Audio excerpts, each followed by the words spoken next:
Narito ang mga balita sa araw na ito. Dalawang miyembro ng Hamas napatay ng Israel.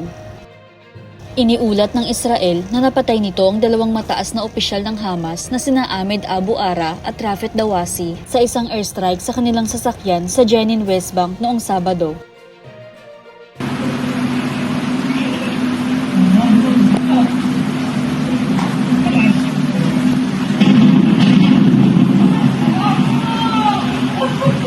Inihayag din na sangkot ang dalawang militante sa pagkamatay ng isang Israeli. Ipinaliwanag ng Israel na kasama ang dalawang militante sa pagpaplano ng isang pamamaril noong nakaraang linggo sa Jordan Valley, West Bank na nagresulta sa pagkamatay ng isang Israeli na lalaki na si Jonathan Deutsch. Ayon sa Hamas, itinuturing ang pag-atake bilang tugon sa Israeli strike na isinagawa sa isang paaralan sa Gaza City kung saan naninirahan ang mga lumikas na Palestinian na iniulat na nakapatay na hindi bababa sa 70 katao.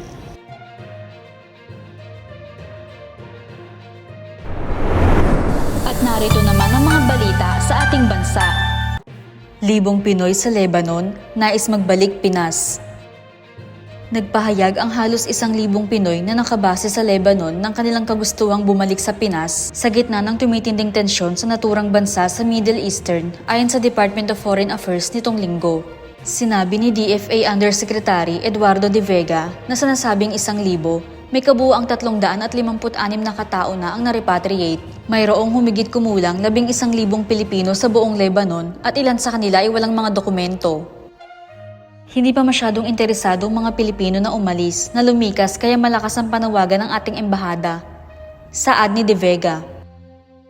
Matatanda ang kamakailan lang noong naglabas ng abiso ang embahada ng Pilipinas sa Lebanon na agad nalisanin ng mga Pinoy ang bansa habang bukas pa ang mga paliparan sa gitna ng tensyon sa pagitan ng Hezbollah at Israel. Ngayon naman ay dumako tayo sa balitang showbiz. Korean star na si Kim Jisoo sasabak sa abot kamay na pangarap. Sasabak na naman sa isang Pinoy television series ang Korean star na si Kim Jisoo sa ikalawang pagkakataon.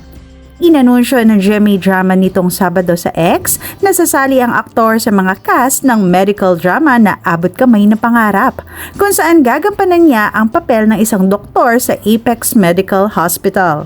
Ang visiting doctor from Korea.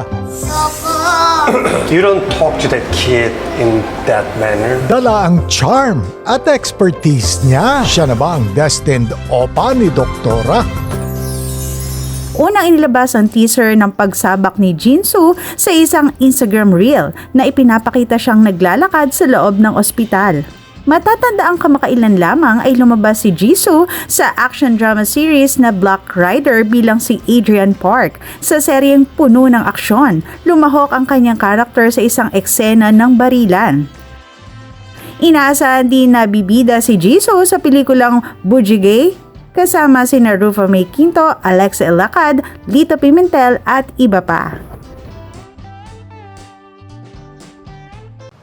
Ako si Jenny Rose Albason, nag-uulat.